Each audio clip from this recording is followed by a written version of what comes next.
Hi everyone, it's me, Alan, once again. Yeah, got to let you know that if you're thinking of buying coffee, go out and buy an absolute load, because the coffee prices are about to, shall we say, rocket, due to certain coffee bean coffee bean types. So there are one or two commodities that are going to be hot, going to rocket in price because of the shortages of it. Yeah, the other thing is I've been hearing that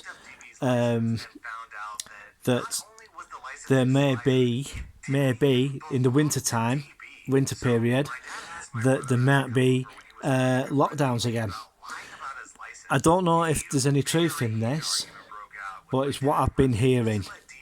The government are basically considering it. So be prepared for that.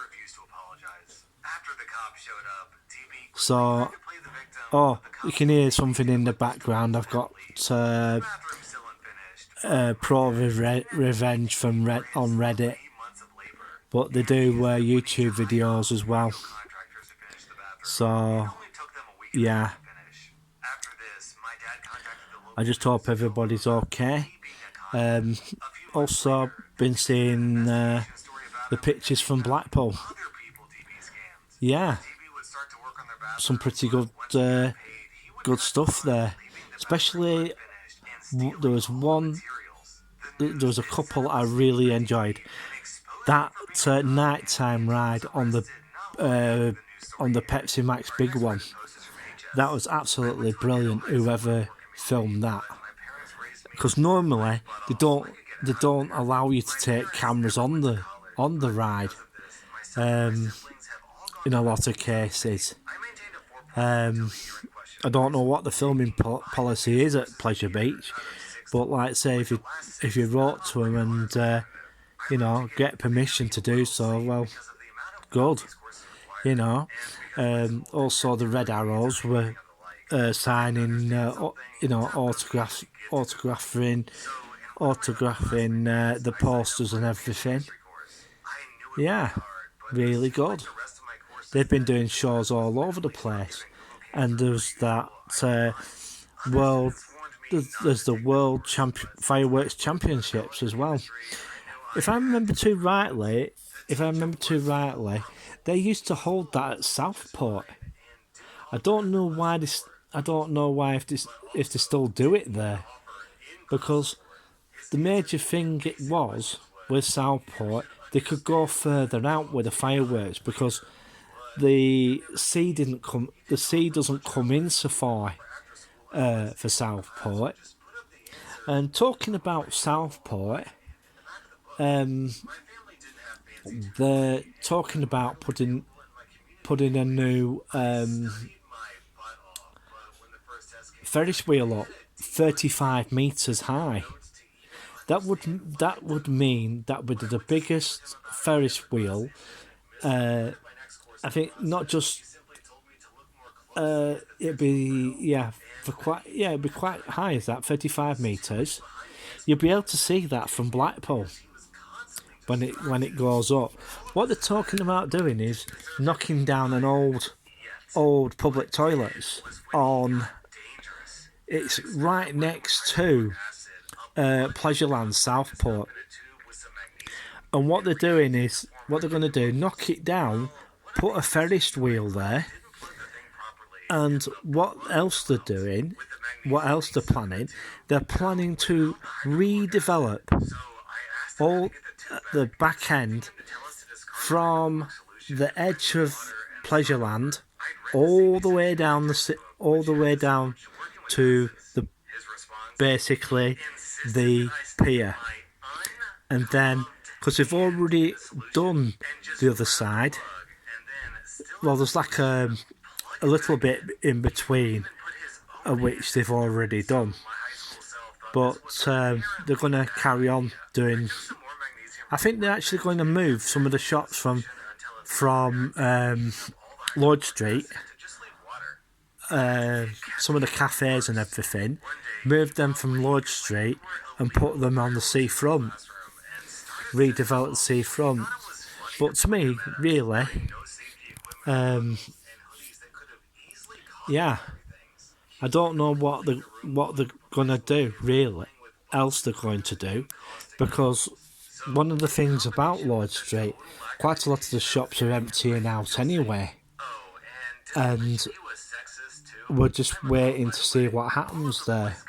Because Sefton Council say they've got a master plan to get more retail to go into there. I've got a funny feeling they're going to try and move some of the shops that are further back to the front. Also, there used to be an old bingo hall on Lord Street, which basically is next to a block of flats, and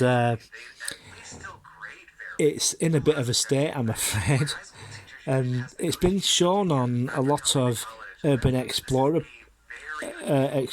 channels what sort of state it is inside. It really needs pulling down, and it really needs pulling down and starting afresh. And yeah, it's not that good. And Southport really needs a good revamp. You know. Also, I've been hearing about Pontyns Southport. That's going to be used for Afghan refugees, poor buggers. You know. I think they're going to use Pontyns Southport, Camber Sands, Bream, and one or two others to put the Afghan refugees in. I don't know what they're going to do about the holiday side. Yeah, I don't know what they're going to do with the holiday side of that. But I've got a funny feeling they're going to basically use the Southport Pontyns as a refugee. For housing refugees from Afghanistan. Poor buggers. I think they're going to use quite a few on the northern side of the UK, because it's Britannia Hotels, you see, who runs that, and Britannia Hotels are they turned round and got a contract for housing them. But Blackpool Council's actually rebuked that, told them that they need planning permission for a change of use. Yeah, we have problems housing our own. Never mind the Afghan refugees. You know. We just have to see how that goes. There are a lot of things going on at the moment which I'm just trying to get, put on the channel. There's also a redevelopment along the Manchester Ship Canal that's going ahead, and that's already started. If I remember too rightly, they started clearing all the rubbish and trash, because a lot of the time that area at this moment in time is being used as a dump. For the locals are basically dumping their trash there and everything. So very soon they're going to start matter of fact, they've actually started clearing that area now, and they're starting to section areas further down towards nearer to the Manchester side, of which where they've completed one section so that they'll carry on doing the next section, and then and then they'll just basically move further up and up and up and up the ship canal. Yeah, all the way up until they get to the. Well, you won't be able to tell which areas from one area to another. Like say if you're in Salford and you're walking along, you won't even notice if you've walked into Manchester or not. That's how it's going to be. The areas are going to be like blended into one area, so you won't be able to recognise one city conurbation to the other. So yeah, and another thing is Sefton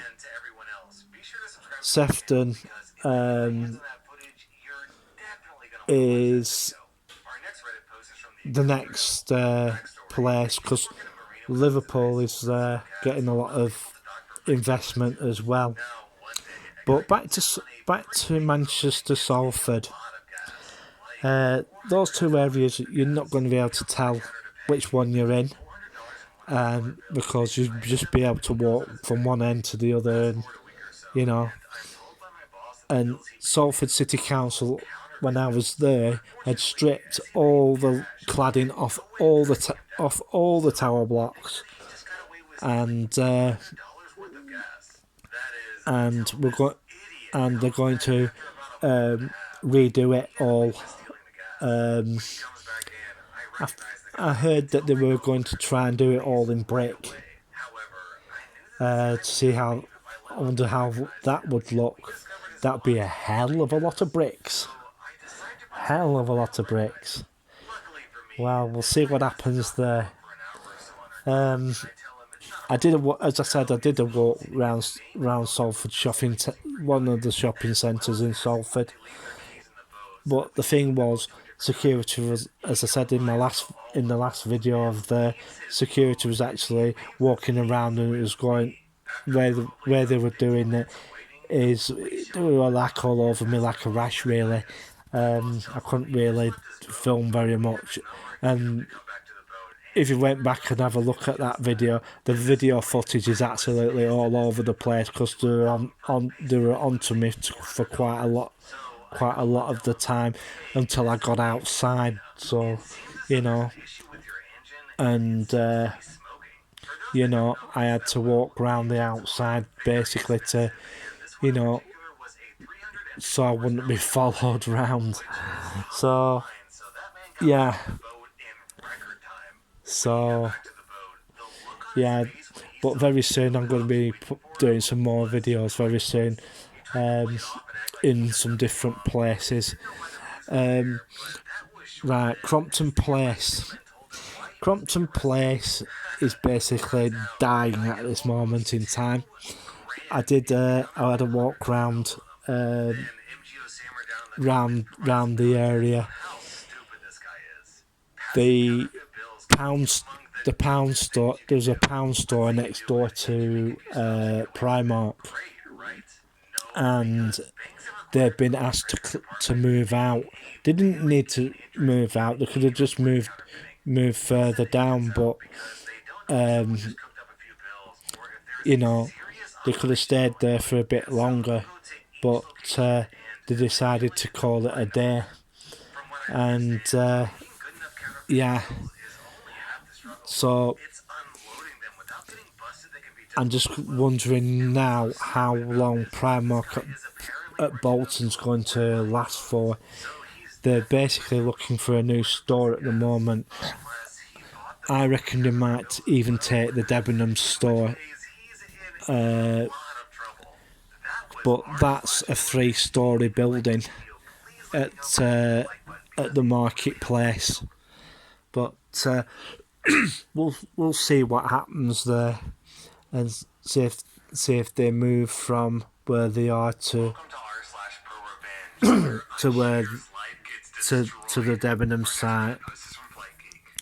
And also Warhammer's moved from the top floor to a unit next door to the marketplace, but there are quite a few empty stores in the marketplace that need refill, need shops to move into. But Beaverbrooks has basically turned round and left, so it won't be so long now before that place dies a death. If I remember too rightly, Boots is looking for a new place now to move out of Crompton Place, but their store it is on, like, say, in and one part of it's inside the building and the other one's on the outer part. If they move to another place, they might even shut that. But excuse me, one moment.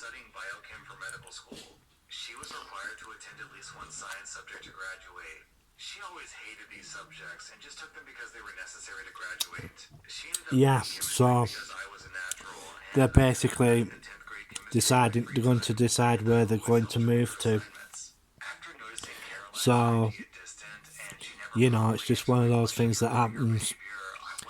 But the plans for that place is to knock it down and put high rise apartments there, and it'll be mainly for student use. But I went and I had a walk round Manchester Road area, the top end from the Balmoral pub on the corner.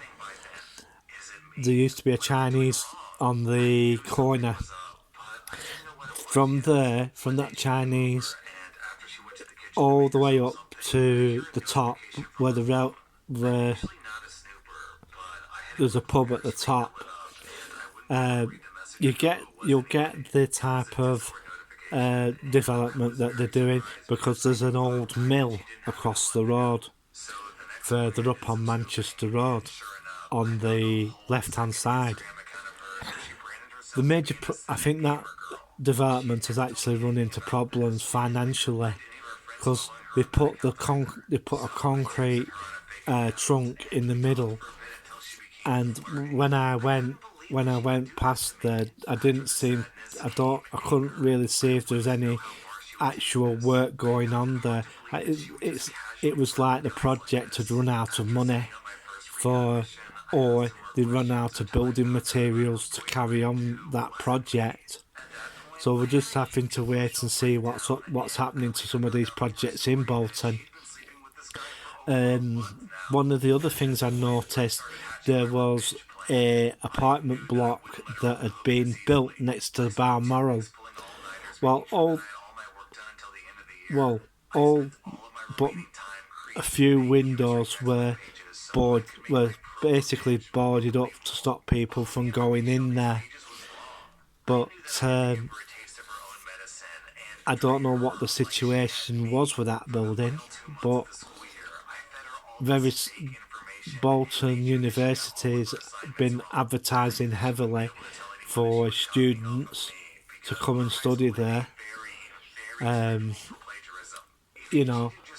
So I think they're basically trying to aim at the local market there. I don't know if they're reaching out to Hong Kong Chinese or anything to come and study here, because that would be a good excuse for them to leave Hong Kong and do studies at Bolton University or University of Central Lancs. But the University of Central Lancs has quite a good reputation with Chinese students. Same with Manchester and Liverpool. But we'll just have to wait and see how things go from now on. So I'm going to usual shout outs to the usual lot, and thank you a big massive thank you to all those who've subscribed. And if you haven't liked and subscribed, please do so. Press the subscribe and go to the all button so that you get instant notifications that I've put up a new video. And once again, a big massive thank you to all my subscribers, and it is absolutely totally appreciated. And yeah, well, I'm gonna bugger off now, and hope everybody has a nice day. No matter where you are and who you are, have a great day, everyone. Or evening, no matter where you are. So it's bye for now. 3, 2, 1, click.